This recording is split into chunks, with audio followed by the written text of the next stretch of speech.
আসসালামু আলাইকুম। আজকের ভিডিওটি কিশোরীদের জন্য।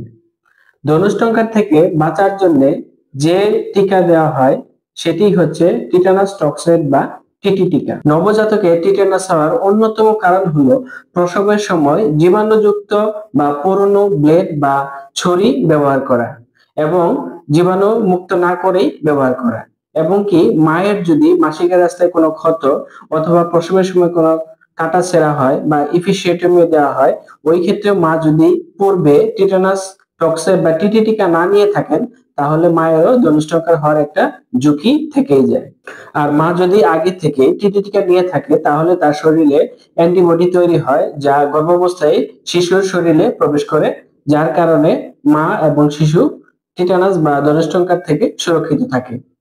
আমাদের দেশে ছোট শিশুদের টিকা দেওয়া হয়, সেখানে পেন্টাভেলেন্ট টিকা থাকে। এই পেন্টাভেলেন্ট টিকার মধ্যে ধনুষ্টঙ্কারের বা টিটি টিকাও থাকে।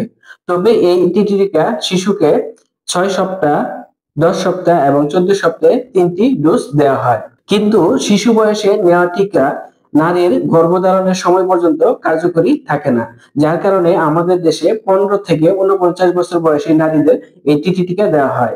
এই টিটি টিকা 5টি ডোজে দেওয়া হয়। এই টিকা 15 বছর বয়স থেকে শুরু করতে হয়। তবে 15 থেকে 49 বছর বয়সে এই বয়সের যে কোনো সময় এই টিকা শুরু করা যায়। এই 5টি টিকা নিতে 5টি ডোজ সম্পন্ন করতে 2 বছর 7 মাস সময় লেগে যায়।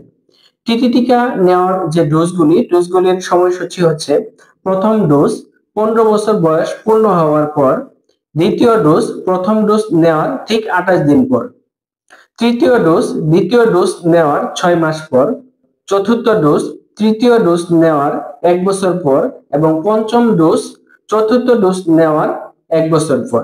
অর্থাৎ এই 5টি টিকা নিতে মোট 2 বছর 7 মাস সময় লেগে যায়।